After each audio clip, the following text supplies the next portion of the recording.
இப்போ நம்ம இந்த ஹரித்வாரில் எடுக்கிறாங்க இந்த ஆரத்தி இருக்கு இல்லையா, இது ஏன் பண்ணுறாங்க, என்ன காரணம் அப்படிங்கிறத பார்க்கலாம். அதாவது கங்கையை பொறுத்த வரைக்கும் கங்கை நதியை வெறும் ஆறா மட்டும் பார்க்காம வாழ்வாதாரத்தையும் முக்தியையும் தரும் தெய்வமா கங்கா அம்மாவா வழிபடுறதுனால தினமும் காலையிலையும் சாயந்தரமும், அதாவது கரெக்டாக சொல்லணும்னா இந்த சந்தியா காலம்னு சொல்லுவாங்க, அந்த நேரத்தில் ஆரத்தி எடுக்கிறாங்க. இதோடைய முக்கிய ரீசன் என்னன்னு பார்த்தீங்கன்னா தேங்க்ஸ் சொல்றது, அதாவது நன்றி தெரிவிக்கிறது.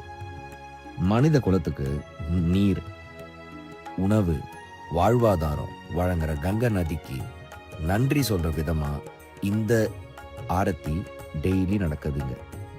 இது கரெக்டா பார்த்தீங்கன்னா சூரிய உதயம் அண்ட் அஸ்தமனம், அதாவது ஹிந்துயிசம்ல பார்த்தீங்கன்னா இந்த காலையில சூரிய உதிக்கிற டைம், அதே மாதிரி ஈவினிங்